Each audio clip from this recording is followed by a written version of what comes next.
L'hypnose m'a toujours intéressé, d'aussi loin que je me souvienne. J'ai toujours trouvé que c'était quelque chose d'assez curieux, mais voilà, j'y connaissais rien du tout.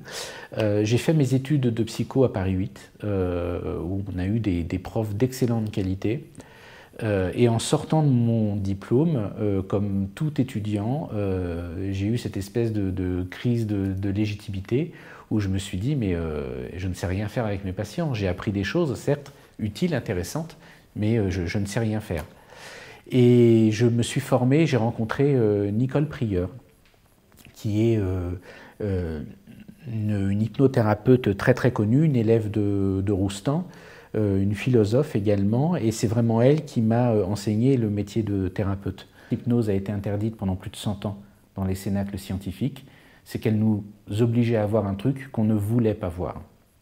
Là aujourd'hui, elle est devenue acceptable parce qu'on est persuadé de l'avoir cernée avec les techniques d'imagerie médicale et compagnie, mais je pense qu'on est encore bien loin du compte. Il y a encore plein de choses à découvrir.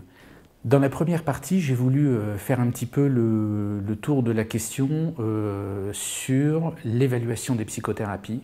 Pourquoi c'est si compliqué à évaluer? Pourquoi on a dit tellement de bêtises, notamment sur l'efficacité ou l'inefficacité de certaines méthodes? Et pourquoi il y a toujours un gros point d'interrogation à l'heure actuelle? Et ce point d'interrogation, je le mets en lien sur la seconde partie avec ce phénomène humain, cette espèce de sympathie magnétique qu'on retrouve dans la doctrine du magnétisme animal. On se rend compte que ce truc-là, le magnétisme animal, personne n'a voulu le voir. En tout cas, dans les milieux académiques, on a fait beaucoup d'efforts pour le mettre de côté, le mettre au placard, mais on a beau essayer, bah, ça colle, quoi. Ça nous a suivis jusqu'à maintenant, tout simplement parce que l'être humain, il est ce qu'il est, et c'est ce qui le rend beau. Je pense déclencher une discussion avec mes collègues avant tout, pour pouvoir provoquer une forme de réflexion et obliger les gens, enfin obliger, en tout cas inviter les gens qui le liraient à faire un peu le pas de côté par rapport à tout ce qu'on nous enseigne à la fac, qui n'est pas renié. Hein. Je pense qu'il ne faut pas commettre l'erreur de tout renier, mais en tout cas, il faut oser aller au-delà.